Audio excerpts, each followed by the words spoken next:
Samantala, Idol, makakaranas po ng power interruption ang 6 na bayan sa lalawigan po ng Pangasinan sa darating na March 15, araw po ng Sabado. Sa abiso po ng electric company, 12 oras po o mula 6 a.m. hanggang 6 p.m.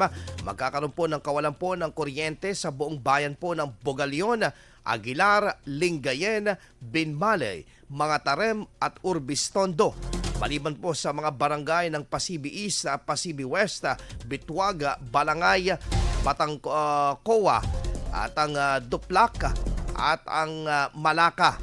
Isasagawa ang relokasyon po ng 69 kilovolts pole at sa poblasyon Aguilar, maging ang preventive maintenance ng power transformer sa bahagi ng Binmaley at Bogalion substation at ilang pang mga kinakailangang isagawa para mapanatili ang katatagan ng enerhiya. Samantala, abiso lang po ng electric consumers o sa mga electric consumers na mainam na paghanda nito o mag-charge na lalo sa mga ginagamit na mga gadgets at cellphones.